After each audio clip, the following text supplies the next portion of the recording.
Hello friends, कैसे हो आप सभी। आपका अपने चैनल भक्ति पूजा में एक बार फिर से स्वागत है। आज हम कथा करेंगे होली अष्टमी की।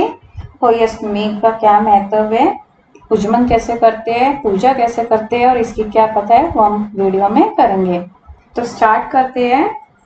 होली अष्टमी का व्रत कार्तिक के कृष्ण पक्ष की अष्टमी को करते हैं। जैसे कि आपको पता है, करवा चौथ का व्रत महिलाएं पति की लंबी उम्र के लिए किया जाता है।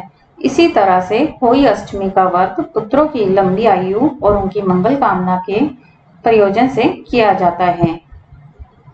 जिस तरह से करवा चौथ पर पूड़ी हलवा बनाया जाता है, उसी तरह होली अष्टमी पर भी हलवा पूड़ी का बायना निकाला जाता है और बनाया जाता है। होली अष्टमी को दीवार पर होली बनाते हैं, इसकी पूजा की जाती है।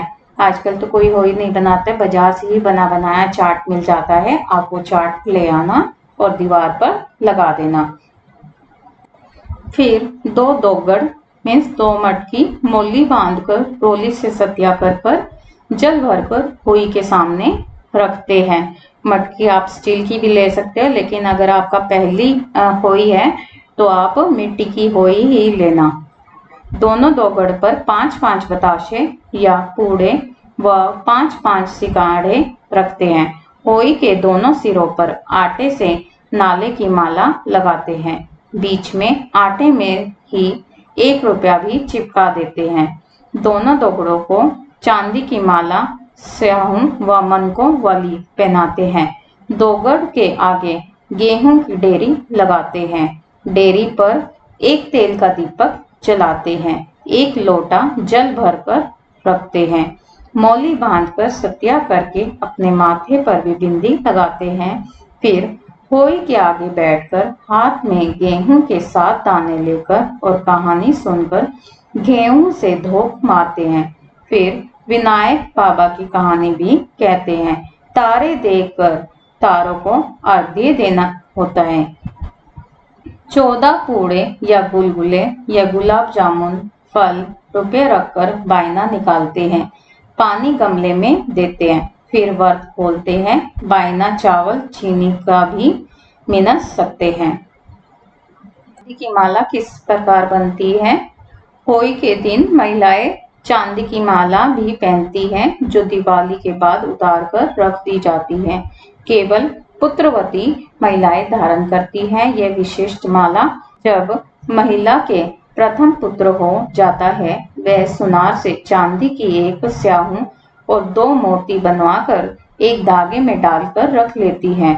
होली पूजने के बाद इस माला को मां गले में पहन लेती है। दूसरा पुत्र उत्पन्न होने पर इसी माला में चांदी के 2 मोती और डलवा लिए जाते हैं। इस प्रकार महिला के जितने पुत्र होते हैं उसके 2 गुने मोती होते हैं। इस माला में जबकि स्याहू के चित्र का पेंडिल एक ही होता है। दिवाली के बाद इस होली की माला को उतारकर इसकी पूजा करके और गुड़ का भोग लगाकर जल के छींटे लगाते हैं और अगले वर्ष उपयोग के लिए संभाल कर रख लेते हैं। होली का उदापन। जिस वर्ष घर में लड़का हो या लड़के का ब्याह हो, उस वर्ष 14 बहू 14 बेटे 4 हाथ व 4 पैर बनाते हैं। दीवार पर दोगड़ 2 ही होती है। माला में 2 मनके नए डलवा लेते हैं। उदापन के नाम के पूड़े या गुलाब जामुन, सास की साड़ी ब्लाउज, पैर पढ़ाई के रुपये पल्ले में बांधकर बायना मिनसते हैं। इस वर्ष 2 बायने निकलते हैं, एक प्रतिवर्ष वाला और एक उदापन वाला विशेष बायना, जो ऊपर मैंने आपको बताया है। अब हम कथा करेंगे होली अष्टमी की। साहूकार था जिसके 7 बेटे बहुएं और 1 बेटी थी।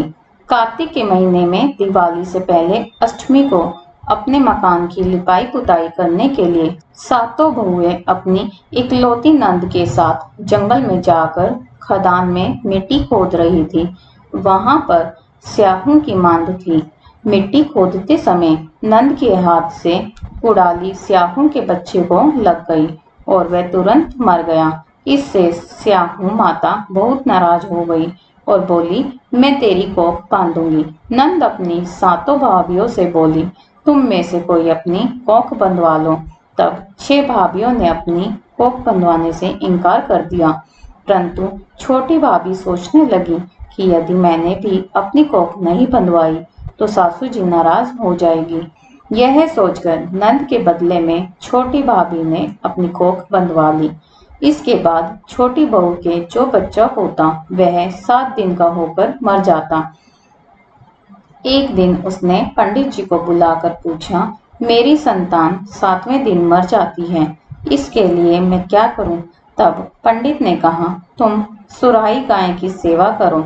सुरही गाय स्याहू माता की भाईली है, वह तेरी कोख खुलवा देगी, तब ही तेरा बच्चा जिएगा। अब वह बहुत जल्दी उठकर चुपचाप सुरही गाय के नीचे साफ सफाई कर देती। गाय एक पैर से लंगड़ी थी। गौ माता बोली, हर रोज उठकर कौन सेवा कर रहा है, मैं आज देखूंगी। गौ माता खूब सवेरे उठी तो क्या देखती है कि साहूकार के बेटे की बहू उसके नीचे साफ सफाई कर रही है। गौ माता बहू से बोली, क्या मांगती है? साहूकार की बहू बोली, स्याहू माता तुम्हारी भायली है और उसने मेरी कोख बांध रखी है, मेरी कोख खुलवा दो। गौ माता ने कहा, अच्छा। गौ माता साहूकार की बहू को अपनी भायली के पास लेकर चली। रास्ते में कड़ी धूप थी। वे दोनों एक पेड़ के नीचे बैठ गई। थोड़ी देर में एक सांप आया। उसी पेड़ पर गरुड़ पंखनी के बच्चे को डसने लगा। साहूकार की बहू ने सांप को डाल के नीचे दबा दिया और बच्चे को बचा लिया। थोड़ी देर में गरुड़ पंखनी आई तो वहां खून देखकर साहूकार की बहू को चोंच मारने लगी। साहूकार की बहू ने कहा, मैंने तेरे बच्चे को नहीं मारा, बल्कि सांप तेरे बच्चे को मारने आया था। मैंने तो उससे तेरे बच्चे की रक्षा की है। यह सुनकर गरुड़ पंखनी बोली, मांग तो क्या मांगती है? वह बोली, 7 समुंदर पार स्याहू माता रहती है, हमें तुम उनके पास पहुंचा दो। गरुड़ पंखनी ने दोनों को अपनी पीठ पर बिठाकर स्याहू माता के पास पहुंचा दिया। स्याहू माता उनको देखकर बोली, आ बहन, बहुत दिन में आई है। बातें करते समय स्याहू माता ने बीच में कहा, बहन, मेरे सिर में जुएं पड़ गई हैं। सुरहाई के कहने पर साहूकार की बहू ने उसके सिर की सारी जुएं निकाल दी। इस पर स्याहू माता ने प्रसन्न होकर कहा, तूने मेरे सिर में बहुत सलाई फेरी है, इसलिए तेरे 7 बेटे और 7 बहुएं होंगी। वह बोली, मेरे तो एक भी बेटा नहीं, 7 बेटे कहाँ से होंगे? स्याहू माता बोली, वचन दिया है, वचन से फिरूं तो धोबी की कोंडक पर कंकड़ी होऊं। साहूकार की बहू बोली, मेरी कोख तो तुम्हारे पास बंद पड़ी है। यह सुन स्याहू माता बोली, तूने तो मुझे ठग लिया। मैं तेरी कोख खोलती तो नहीं, पर अब खोलनी पड़ेगी। जा, तेरे घर पर तुझे 7 बेटे 7 बहुएं मिलेंगी। तू जाकर 7 उदापन करना, 7 हुई बनाकर 7 कढ़ाई करना। वह लौट कर घर आई तो वहां देखा कि 7 बेटे 7 बहुएं बैठी हैं। उसने 7 होई बनाई, 7 उदापन किए, 7 कढ़ाई करी। शाम के समय जेठानियां आपस में कहने लगी कि जल्दी जल्दी दो, पूजा कर लो, कहीं छोटी बच्चों को याद करके रोने लगे। थोड़ी देर में उन्होंने अपने बच्चों से कहा, अपनी चाची के घर जाकर देख कर आओ कि आज अभी तक रोई क्यों नहीं। बच्चों ने आकर कहा, चाची तो होई बना रही है, खूब उदापन हो रहा है। यह सुनते ही जेठानियां दौड़ी दौड़ी वहां आई और आकर कहने लगी, तूने कोख कैसे खुलवाई? उसने कहा, तुमने तो कोख बंधवाई नहीं थी, सो मैंने कोख बंधवा ली थी, परंतु अब स्याहू माता ने दया करके मेरी कोख खोल दी। हे स्याहू माता, जैसे साहूकार के बेटे की बहू की कोख खोली, ऐसे ही हमारे और सब परिवार की बहुओं की कोख खोलती जाना। कहने और सुनने वाले और हुंकारा भरने वालों की भी इसके बाद विनायक जी की कहानी भी सुननी चाहिए। कहानी कहते हुए एक कटोरी में गेहूं के दाने लेकर कहानी सुने। इस दिन मिट्टी में हाथ नहीं डालना चाहिए। गणेश जी की कथा का लिंक मैं आपको आई बटन में दे दूंगी, आप वहां से जाके चेक कर लेना।